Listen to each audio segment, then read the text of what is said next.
Assalamualaikum warahmatullahi wabarakatuh. Alhamdulillah wassalatu wassalamu ala Rasulillah. Saudaraku yang dirahmati Allah Subhanahu wa taala. Pada kesempatan kali ini di pertemuan yang ke-6 ya. Insyaallah kita akan membahas tentang suatu bab pada kitab Riyadhus Shalihin, yaitu tentang muraqabah atau merasa selalu diawasi oleh Allah Subhanahu wa taala. Ketahuilah bahwa Allah Subhanahu wa taala mengetahui apapun yang kita lakukan di dunia ini. Perkataan kita, baik itu terdengar ataupun tidak terdengar, apapun yang ada di dalam hati kita, maka semuanya sudah diketahui oleh Allah Subhanahu wa taala. Oleh karenanya, sikap orang yang beriman, sikap orang yang mengaku, yang mengatakan dirinya dia beriman dan bertakwa kepada Allah Subhanahu wa taala, hendaklah dia merasa dirinya selalu diawasi oleh Allah Subhanahu wa taala. Karena dia pasti tahu Allah Subhanahu wa taala juga mengutus ada 2 malaikat yang di kiri dan di kanan kita. Yang di kiri mencatat segala sesuatu yang buruk yang kita lakukan. Yang di kanan, yang sebelah kanan, malaikat yang di kanan mencatat amal-amal baik yang kita kerjakan. Oleh karenanya, semua yang kita lakukan, semuanya dicatat oleh malaikat yang kiri dan yang kanan. Di samping itu, mereka juga akan bersaksi nanti di akhirat. Banyak sekali ayat-ayat yang menjelaskan tentang muraqabah ini. Di antaranya Allah Subhanahu wa taala berfirman, "Apakah mereka mengira bahwa kami tidak mendengar rahasia dan bisikan-bisikan mereka?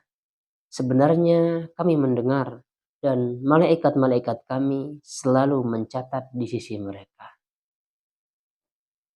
Begitu juga dengan surah Qaf ya.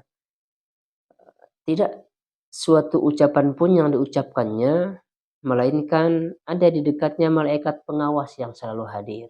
Itu tadi maksudnya malaikat yang kiri, malaikat yang kanan, ya. Begitu juga dengan hadis-hadis yang kita bahas pada pertemuan ini. Baiklah ya, kita bacakan hadis pertama, lalu kemudian kita bacakan syarah dari hadis ini. Dari Umar bin Khattab radhiyallahu anhu, ia berkata, ketika kami sedang duduk di sisi Rasulullah sallallahu alaihi wasallam pada suatu hari, tiba-tiba datanglah kepada kami seorang laki-laki yang sangat putih bajunya, sangat hitam rambutnya, tidak nampak darinya bekas perjalanan, dan tidak ada seorang pun dari kami yang mengenalnya. Kemudian dia duduk menghadap Nabi sallallahu alaihi wasallam, menyandarkan kedua lututnya ke kedua lutut Nabi, dan ia meletakkan telapak tangannya di atas dua pahanya seraya berkata, "Wahai Muhammad, kabarkanlah kepadaku tentang Islam." Kemudian Rasulullah SAW bersabda, Islam adalah kamu bersaksi bahwa tidak ada ilah, tidak ada sesembahan yang hak selain Allah dan Muhammad adalah utusan Allah. Kamu mendirikan sholat, membayar zakat, berpuasa di bulan Ramadan, dan melakukan ibadah haji ke Baitullah jika mampu. Orang itu berkata, kamu benar. Kami heran padanya, kata Umar bin Khattab. Ia bertanya, dan ia pula yang membenarkannya. Kemudian orang itu bertanya lagi, kabarkanlah kepadaku tentang iman. Beliau bersabda, kamu beriman kepada Allah, malaikat-malaikatnya, kitab-kitabnya, rasul-rasulnya, dan hari akhir. Serta kamu beriman dengan takdir yang baik dan buruk. Kemudian ia berkata, engkau benar. Ia bertanya, kabarkanlah kepadaku tentang ihsan. Beliau menjawab, hendaklah kamu beribadah kepada Allah seakan-akan kamu melihatnya. Dan meskipun kamu tidak melihatnya, sesungguhnya ia melihatmu. Ia bertanya lagi, kabarkanlah kepadaku tentang hari kiamat. Beliau pun menjawab, tidaklah orang yang ditanya tentang ini lebih tahu dari yang bertanya. Ia berkata, kabarkanlah kepadaku tentang tanda-tandanya. Beliau bersabda, seorang budak perempuan melahirkan tuannya. Maksudnya bayi yang akan menjadi majikannya. Dan kamu melihat orang yang asalnya tidak bersandal, telanjang, miskin, dan pengembala kambing berlomba-lomba meninggikan bangunan rumahnya. Kemudian orang itu pergi, tinggallah aku terheran-heran. Ini kata Umar ya. Kemudian beliau bersabda, wahai Umar, tahukah kamu siapa orang yang bertanya tadi? Umar menjawab, Allah dan Rasulnya lebih mengetahui. Lalu kemudian Rasulullah SAW bersabda, sesungguhnya ia adalah Jibril. Ia datang kepada kalian untuk mengajarkan perihal perkara-perkara pokok dalam agama kalian. Saudaraku hormati Allah Subhanahu wa taala. Hadis ini sangat sering sekali kita dengar. Bahkan banyak di antara kita yang sudah hafal. Kita hafal waktu di pesantren ya. Seterata SMP SMA itu pasti hadis ini mah sudah sering kita dengar, bahkan menjadi syarat ya untuk ikut ujian begitu. Karena hadis ini ada juga dalam kitab Arba'in Nawawi.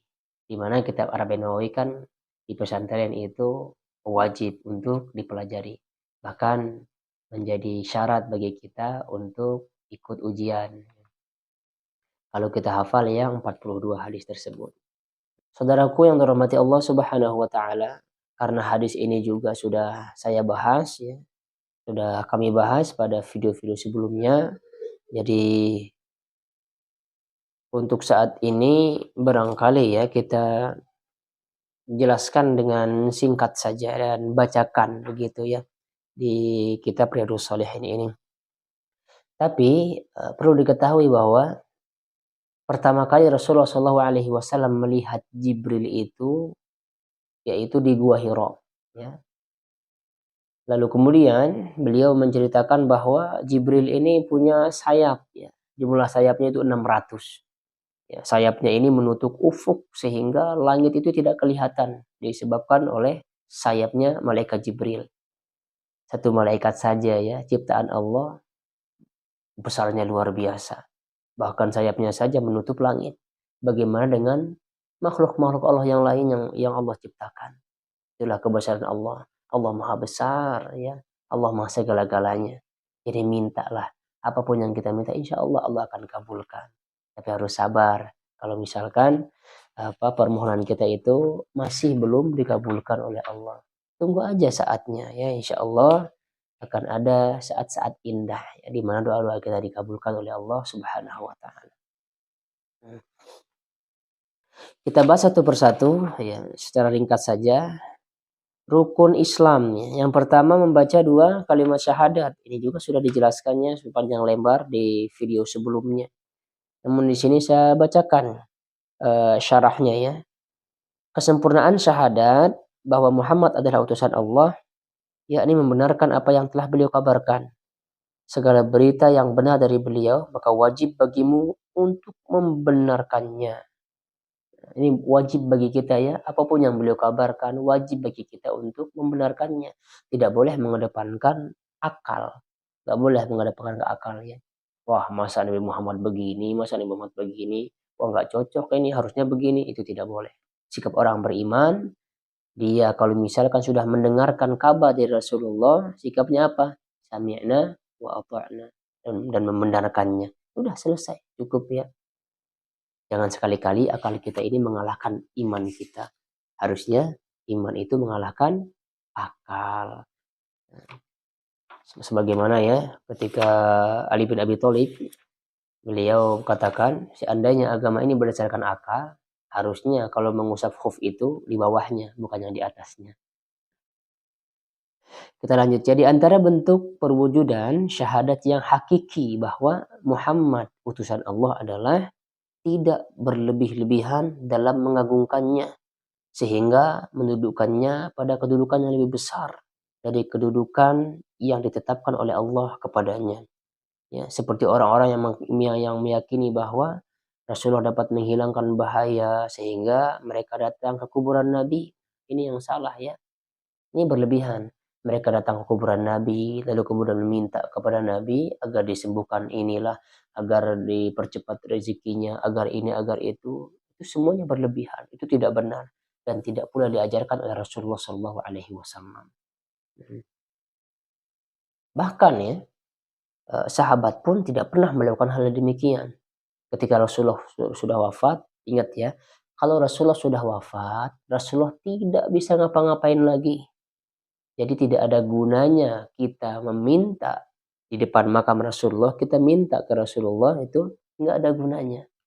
Ya nggak ada gunanya, karena apa? Karena Rasulullah tidak akan bisa melakukan apa-apa lagi.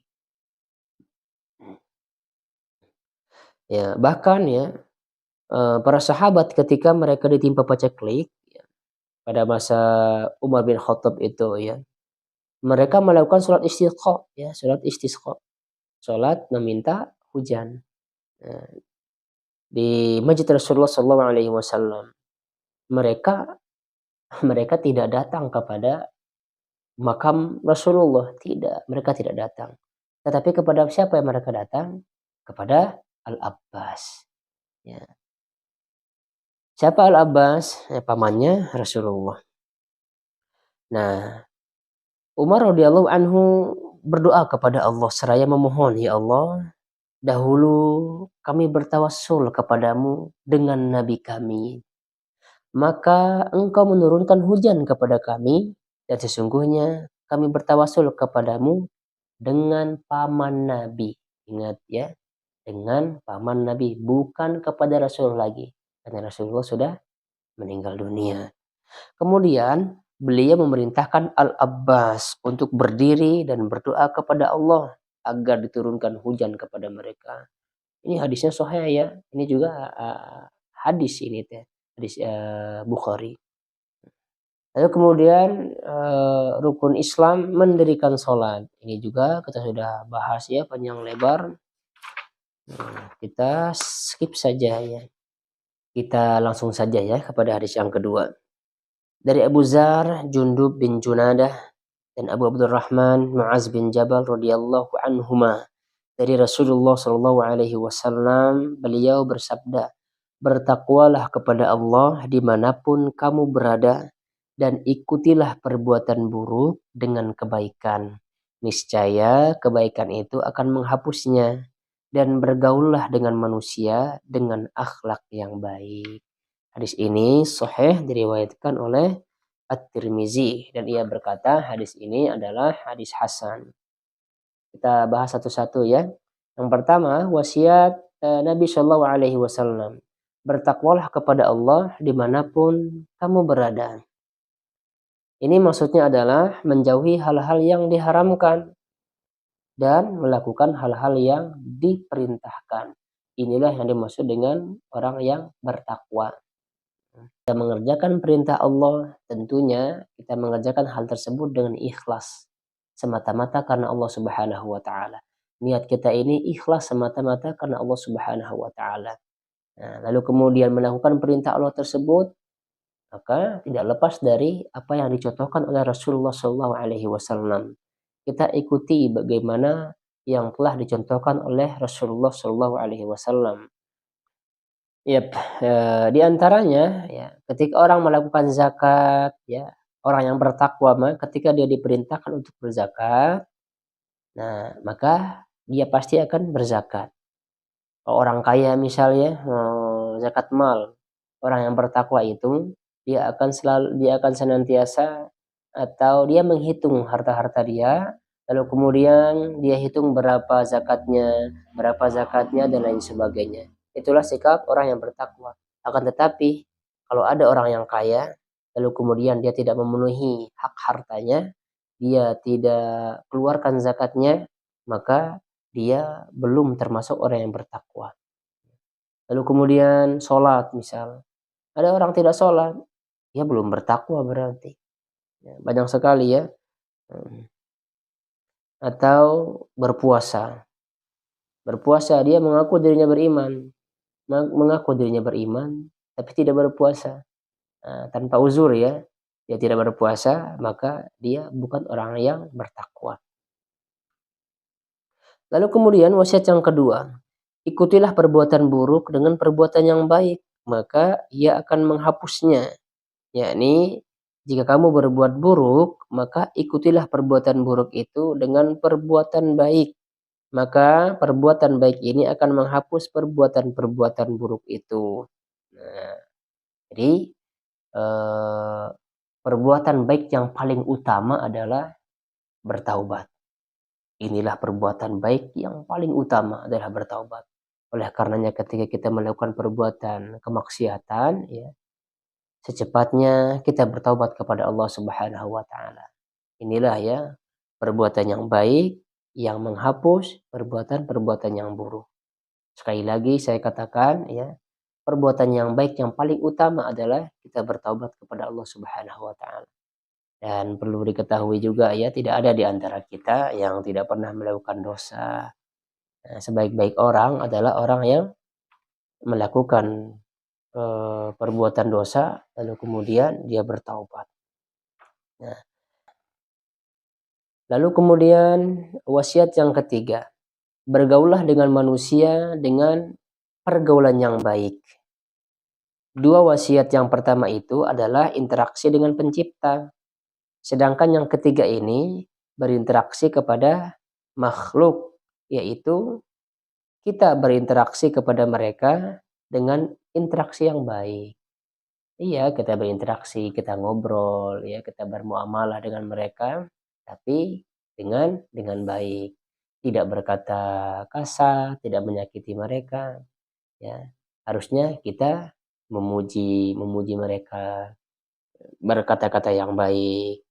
Ya, intinya mah tidak mencelalah, yang baik-baik saja itu intinya.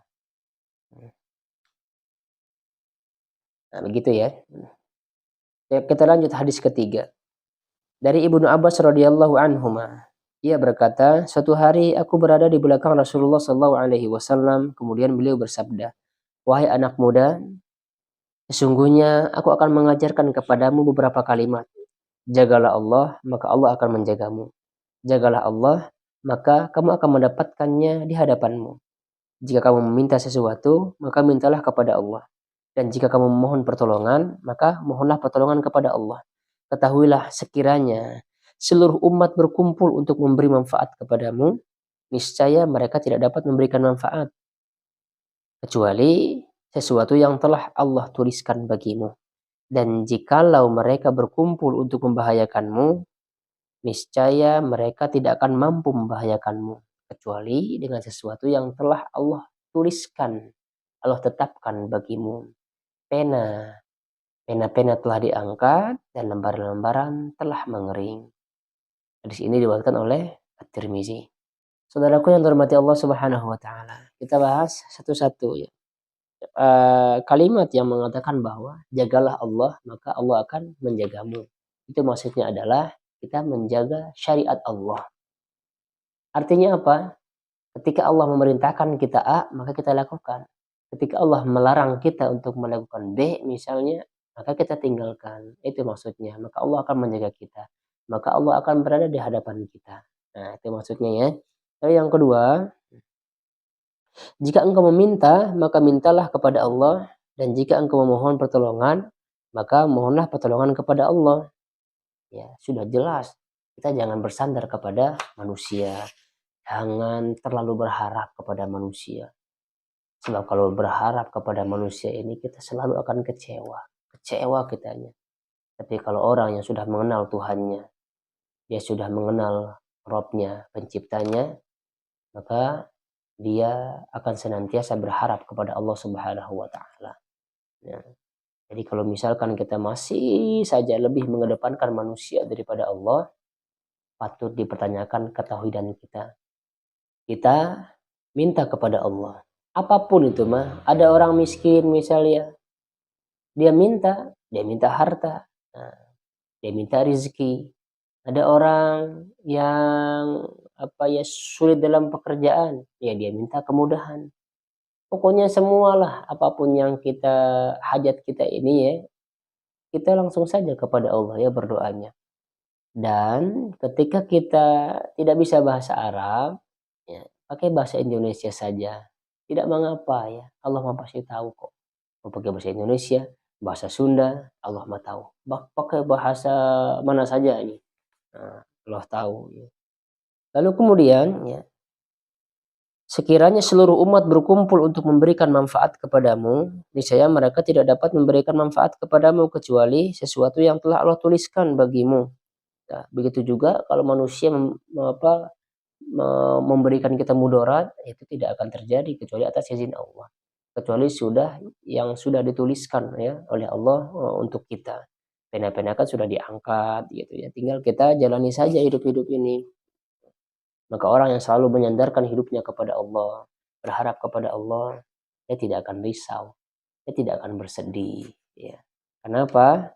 Karena dia sudah tahu, ya, pasti akan ada hal-hal yang baik yang akan dia dapatkan di kemudian hari. Hadis keempat dari Anas radhiyallahu anhu, dia berkata, sesungguhnya kalian akan melakukan amalan-amalan perbuatan yang dalam pandangan kalian lebih halus dari sehelai rambut. Maksudnya meremehkan dosa kecil. Sedangkan kami menganggapnya pada masa Rasulullah Alaihi Wasallam termasuk perkara yang menghancurkan. Saudaraku yang dirahmati Allah Subhanahu Wa Taala, di zaman sekarang ini memang faktanya kita selalu menganggap remeh hal-hal kecil itu, kita anggap remeh. Padahal di zaman sahabat itu adalah perkara besar. Apa contohnya? Contohnya kita meremehkan perkara sholat berjamaah. Ya namanya juga sholat berjamaah kan sunnah. Jadi nggak apa-apa dong kalau misalnya kita tidak lakukan. Padahal zaman sahabat itu adalah aib. Kalau ada orang yang tidak sholat berjamaah, itu luar biasa. Malu mereka. Nggak seperti kita sekarang. Jangankan sholat berjamaah. Sholat saja pun banyak kok di antara kita yang tidak melakukannya. Lihat zaman sahabat. Bahkan orang buta juga tetap disuruh berjamaah oleh Rasulullah SAW. Bagaimana dia mengadu kepada Rasulullah kan? Rasulullah, bolehkah saya tidak sholat berjamaah karena begini alasannya? Oh, boleh, kata Rasulullah. Lalu kemudian setelah beberapa meter dia dipanggil lagi. Apakah kamu mendengarkan azan? Iya, katanya. Kalau begitu kamu berjamaah. Rasulullah menyuruh dia berjamaah. Buta lagi. Tapi si buta ini tidak berhenti untuk sholat berjamaah. Ya, dia selalu ikut sholat berjamaah, tidak pernah ketinggalan. Beda dengan kita anggap remeh. Nah, sholat berjamaah kan sunnah katanya. Padahal banyak juga di antara para ulama-ulama kita ya, yang mereka mewajibkan sholat berjamaah. Tapi sekarang kita anggap remeh begitu saja. Berbohong. Berbohong para sahabat, di zaman para sahabat, Masya Allah, itu adalah aib yang sangat besar. Bagaimana kisahnya Ka'ab bin Malik dan sahabat-sahabat yang lain yang sering saya ceritakan ya. Berbohong ini walaupun sedikit, mereka itu malu. Bukan seperti kita, bahkan setiap hari bisa berbohong, setiap hari memfitnah orang dan lain sebagainya. Ini kita anggap remeh, padahal zaman Rasulullah itu adalah perkara yang besar. Zaman para sahabat itu adalah perkara yang sangat besar. Lalu kemudian dengan entengnya kita mengatakan, nah ini kan sunnah saja. Oh ini kan berbohong pas sedikit nggak apa-apa. Itu perkara yang besar di zamannya para sahabat. Maka mulai sekarang kita jangan anggap remeh ya. Kita lanjutkan hadisnya, hadis ke-6. Oh, panjang ya hadisnya. Saya singkat saja. Oh, ini juga saya pernah jelaskan ya di video-video sebelumnya. Kisah 3 orang ini Mas. Kisah 3 orang yang diuji oleh Allah. Lalu kemudian orang yang ketiga ternyata yang bersyukur. Orang yang ketiga ternyata dia merasa bahwa semuanya ini adalah diberikan oleh Allah Subhanahu wa Ta'ala. Ya, di dalam hadis ini ya diceritakan bahwa ada 3 orang. 3 orang yang berpenyakit. Yang pertama dia penyakit kusta. lalu kemudian botak, rambutnya nggak tumbuh-tumbuh, lalu kemudian yang ketiga, ya, dalam hadis ini ada 3 orang yang diuji oleh Allah Subhanahu wa Ta'ala, tapi yang lulus adalah 1 orang. Yang pertama, ada orang berpenyakit kusta, kulitnya belang, nggak sembuh-sembuh begitu. Jadi orang-orang tuh jijik melihat dia. Lalu kemudian datang malaikat, dia ditanya, apa yang kamu inginkan? Saya ingin sembuh dari penyakitku. Maka dia diusap oleh malaikat, sembuhlah penyakitnya. Harta apa yang kamu suka? Apa katanya? Unta katanya. Lalu dia diberikan unta yang hamil. Lalu kemudian malaikat mendoakan dia, mudah-mudahan kamu diberkahi dengan untamu ini katanya. Nah, setelah itu ternyata benar, dia itu orang yang paling banyak untanya, selembah untanya itu banyak. Lalu kemudian eh, malaikat mendatangi orang yang kedua, ya, orang yang botak ini, sama permintaannya mau sembuh, tapi harta yang dia suka itu adalah sapi. Dia diberikan, didoakan oleh malaikat, lalu kemudian ternyata sapinya selembah dianya. Lalu kemudian yang ketiga, nah yang ketiga ini, yang buta ini didatangi oleh malaikat yang menjelma sebagai manusia. Dia minta apa? Dia minta sembuh dari kebutaannya. Lalu kemudian ditanya harta apa yang dia sukai. Ternyata dia suka kambing. Diberikanlah dia kambing yang hamil. Lalu kemudian kambingnya berkembang biak jadi selembah. Banyak sekali kambingnya. Kemudian beberapa tahun kemudian, ya, Allah mengutus orang malaikat yang menjelma sebagai yang berpenampilan, ya, sebagai penyakit mereka yang dahulunya. Kemudian si malaikat ini berpura-pura, ya, dalam apa lagi dalam perjalanan katanya kehabisan bekal, lalu kemudian dia minta kepada orang yang dulunya berpenyakit kusta, karena malaikat juga berpura-pura menjelma sebagai laki-laki yang berpenyakit kusta. Tapi faktanya apa? Malah laki-laki ini mengejek malaikat tersebut dan tidak memberikan dia satupun untanya dengan alasan berbagai hal. Oleh karenanya malaikat berkata kepada dia, kalau benar apa yang kamu katakan itu, mudah-mudahan, ya. Kalau kamu bohong, kata malaikat ini, mudah-mudahan Allah kembalikan kondisimu seperti sedia kalanya. Memang benar faktanya, dia kembali seperti biasanya. Didatangilah orang yang kedua, orang yang botak. Dengan berpenampilan malaikat berpenampilan botak juga. Sama jawabannya. Dia tidak memberikan satupun dari sapinya. Maka malaikat mendoakan dia kembali. Lalu kemudian yang ketiga, orang yang buta. Orang yang buta ini alhamdulillah ternyata dia orangnya tidak lupa daratan. Ya, dia mengatakan kepada malaikat ini, saya juga sama seperti kamu dulu, saya juga buta. Lalu kemudian Allah menyembuhkan mataku, aku bisa melihat, dan aku diberikan harta, sehingga kamu bisa melihat hartaku yang banyaknya ini. Silahkan ambil apa yang kamu inginkan, dan yang kamu tidak sukai, tinggalkan saja itu untukku, kata yang buta ini. Lalu kemudian apa kata malaikat? Malaikat berkata, sesungguhnya Allah menguji 2 temanmu tersebut. Itu, ya. Ya, repot kalau memang masalah harta mah terkadang Masya Allah. Ada orang yang alhamdulillah dengan hartanya dia bisa dermawan. Tetapi na'udzubillah, ada orang yang hartanya ditimbun-timbun terus. Tidak disedekahkan, tidak bermanfaat bagi umat. Kita berlindung dari hal-hal yang demikian, ya. Hadis ke-7 dari Abu Ya'la Shaddad bin Aus radhiyallahu anhu, dari Nabi Shallallahu Alaihi Wasallam, beliau bersabda, orang yang cerdas itu adalah orang yang menahan hawa nafsunya dan melakukan amal untuk setelah kematiannya. Dan orang yang lemah itu adalah orang yang hanya mengikuti hawa nafsunya dan selalu berangan-angan kepada Allah dengan berbagai angan-angan. Masya Allah. Orang yang cerdas adalah orang yang bisa menahan hawa nafsunya dan melakukan amal untuk setelah kematiannya. Betul. Banyak sekali di antara kita yang kalau misalkan ditanya, siapa orang yang paling cerdas? Oh, orang cerdas adalah orang yang bisa begini. Orang yang bisa matematika misal. Orang yang expert di English misal. Orang yang bisa membuat bangunan ini. Nah, banyaklah di antara kita. Tetapi terkadang Jawaban dari Rasulullah, Masya Allah, luar biasa. Ya. Sudah mengatakan apa? Orang yang bisa menahan hawa nafsunya. Di sabda beliau yang lain juga ya, dia bisa menahan dirinya, padahal dia mampu marah pada saat itu, tapi dia mampu mengendalikan kemarahannya. Nah itulah orang yang kuat, orang yang cerdas. Banyak sekali jawaban-jawaban dari Rasulullah yang di luar dugaan kita.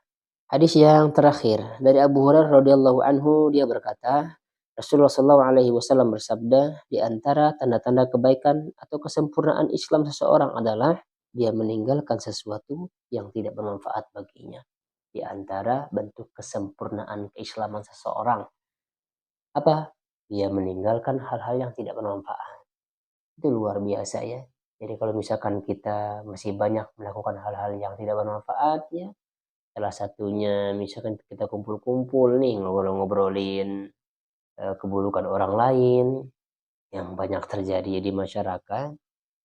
Nah, tapi kalau orang yang Islamnya itu sempurna, bentuk keislaman sempurna, dia tinggalkan hal yang bermanfaat. Termasuk dalam permainan-permainan, misalkan yang sekiranya permainan tersebut dia jadi terlambat untuk sholat, makanya tinggalkan hal demikian. Main catur misalkan, lama udah azan, hayo masih saja main catur. Main gaplek misalkan, udah azan masih saja main gaplek. Itu tidak ada manfaatnya nanti untuk dia di akhirat.